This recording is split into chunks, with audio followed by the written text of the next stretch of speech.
My name is Marta, and in this Red Gaming Tech video I am here with a small collection of gaming news as we have some interesting rumours surrounding what might be coming in the near future. So our first item is going to be Assassin's Creed, as talks are already starting on the rumours as to what the next setting is going to be. Suda 5.1 has pretty much confirmed that we're going to be getting a remaster of Killer 7. And our last item is some not so brilliant news for those who own Final Fantasy 7 and 8 on the PC.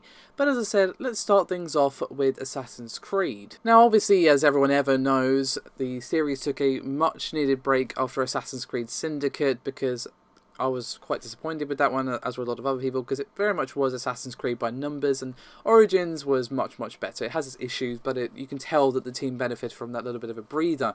And it seems that they're going to be following a similar pattern with the next release, if this report holds true, as according to it, the setting for the next game is going to be ancient Greece, and the game is going to be out in 2019. So we're looking like every 2 years instead of every year. So still fairly regularly for a Series 2 release, but I definitely think this series benefited from a break, and hopefully we can see that continue as the series goes on. Apparently, according to this report, there was going to be some Greece included in Assassin's Creed Origins, but Ubisoft decided that was kind of overcrowding an already very busy game and decided to give Greece its own setting.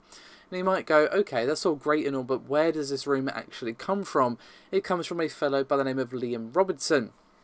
Now, he works for a place by the name, works on something, called Unseen64 for comicbook.com, and has multiple sources linked to Ubisoft and does make his money uncovering cancelled and lost games. So you'd think that he knows a thing or two about uncovering rumours that perhaps those companies don't want you to know about. Apparently, Assassin's Creed 2019, whatever it ends up being called, is going to be having been in production since 2017, but we don't even know the code name. Obviously, Assassin's Creed Origins was known as Empire for ages before it actually came out, and we knew what it was actually called, but we don't even know that about this mysterious Ancient Greece game. Personally, I think Ancient Greece could be a really cool setting for Assassin's Creed. Obviously, there is a ton of historical periods throughout Greece's history that could make for a really nice backdrop to an Assassin's Creed game. So I'm definitely intrigued, but I would always be intrigued, because despite the way it's gone downhill over the last few years, before being saved by Origins, Assassin's Creed has always had a place in my heart. So with that said, let's move things on to Suda 5.1 and Killer 7. Now these rumours, or I guess they're pretty much confirmed at this point, but this talk was kicked off by Suda 5.1 himself, who said during an event celebrating the studio Grasshopper Manufacture's 20th anniversary that he hopes to be releasing an updated version of the game in the near future. Now, the report, which is from nicovideo.jp, is a bit rough because it's translated by Google, so, you know, take that for what it's worth. But he said, quote, "I am not in an environment where I can play much now, but in the near future I'd like to realise a remaster of Killer 7. And someone basically asked, so, can you confirm what I just heard? Are we going to be getting, a Killer 7 remaster? And he said, quote, "Yes, an FSR remaster in the future, no definite date, but in the future."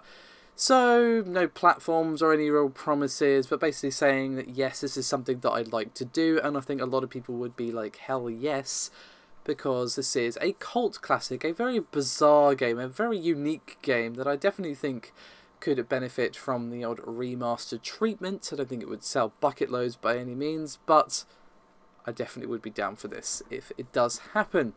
So let's move on to our final item of today, which is regarding the PC versions of Final Fantasy 7 and 8.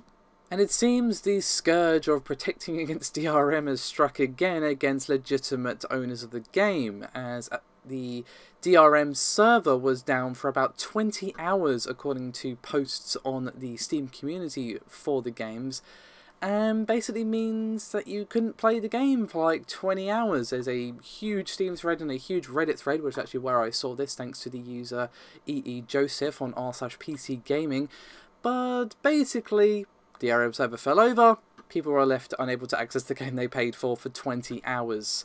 So, you might go, oh, 20 hours, boo-hoo, but it's still pretty bad that a DRM server, falling over and people not being able to access a game they paid for is pretty bad. Even if it was only for an hour, I'd still be like, okay, that's not brilliant. Once again, a case of being made that DRM kind of punishes the legitimate owner rather than it does the pirates. So, not too brilliant. Obviously, good that the issue was resolved within a day. I'll definitely say that's, one in the plus column. But obviously, it shouldn't have happened in the first place.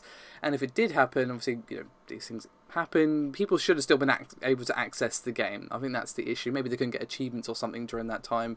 That would be fair enough. But not being able to access the game you paid for, yeah, it's a bit of an issue. So yeah, not exactly, oh my god, the world's on fire, let's run screaming through the streets or anything, but definitely another negative in the DRM column. So, with all that said, that's me done for this video. Thank you very much for watching, and I'll see you next time.